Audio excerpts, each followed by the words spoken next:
नमस्कार, आप सभी का स्वागत है। एक विशेष मामले पर हम बात करेंगे जहां पर शब्दों के आधार पर तलाक मिल गया। जी हाँ, वाइफ जो पत्नी थी अपने पति को और उसकी माँ को अभद्र शब्दों का इस्तेमाल करती थी। ऐसे शब्द जो अभी तो मैं नहीं कह सकता, कुल्टा या और भी ऐसे शब्द जिन्हें कहना अमर्यादित समझा जा सकता है, ऐसे शब्दों का प्रयोग करना और इसी को आधार बना करके कोर्ट ने दे दिया तलाक। जी हाँ, मतलब जब घर के लड़ाई झगड़े होते हैं वहाँ पर कई बार पति रिकॉर्डिंग करता है, कई बार पत्नी रिकॉर्डिंग करती है, जब गाली गलौज होते हैं तो किस प्रकार के शब्दों का उपयोग किया जा रहा है ये भी कई बार कॉन्स्टिट्यूट कर देता है, बना देता है, तैयार कर देता है आपका आधार जो कि होता है तलाक का।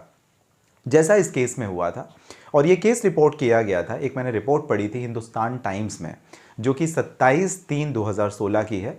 वहाँ पर दिल्ली हाई कोर्ट ने एक जजमेंट दिया था और क्रुएलिटी माना। किस बात को?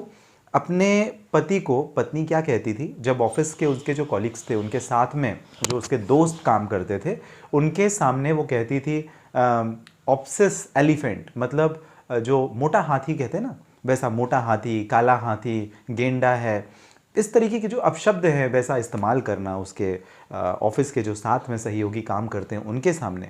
उसकी माँ के लिए अनेक अजीबोगरीब जो शब्द अमर्यादित हो सकते हैं वैसे शब्दों का इस्तेमाल करना, गाली गलौज करना।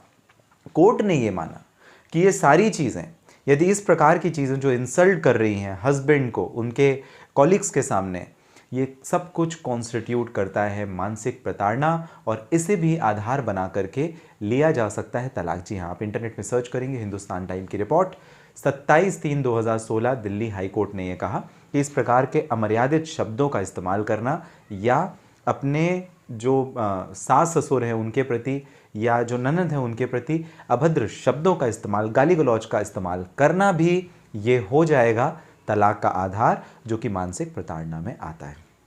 ऐसी ही बात पति के ऊपर भी लागू होती है, यानी पति का अपने सास ससुर को, अपनी वाइफ के माता पिता को अभद्र शब्दों का इस्तेमाल करना, गाली गलौज करना, अमर्यादित शब्दों का इस्तेमाल करना, ये सारी चीज़ बना देती है क्रुएलिटी और इसे कोर्ट कंसीडर करती है। अगर इसके पूरे साक्ष्य हैं, एविडेंस है, तो इसे भी तलाक का एक आधार बनाया जा सकता है। और ये सेल्फ रिस्पेक्ट के ऊपर जहाँ पर बात आ जाए, मतलब जो महिला है, जो पत्नी है, उसके परिवार वालों के समक्ष या जो आस पड़ोस में रहने वाले जो नेबर्स हैं, जो मोहल्ले पड़ोस के लोग हैं, उनके सामने अपनी पत्नी का चरित्र हनन करना, बेवजह के आरोप लगाना और वो आरोप यदि सिद्ध ना हो सके तो ये भी मानसिक प्रताड़ना में आ जाएगा और इस पर जो फेवर होगा वो वाइफ को होगा और वाइफ तलाक ले सकेगी, वाइफ को तलाक मिल सकेगा।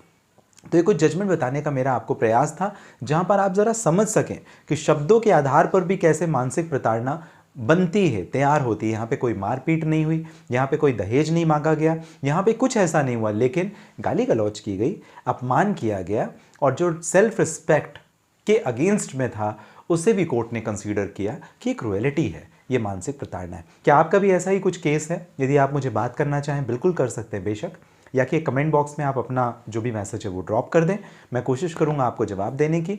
अदरवाइज आप मुझे डायरेक्टली अपॉइंटमेंट बुक करके भी कर सकते हैं बात। इस वीडियो के डिस्क्रिप्शन में डिटेल है जहां से डायरेक्टली अपॉइंटमेंट बुक करके आपकी और मेरी हो जाएगी बात।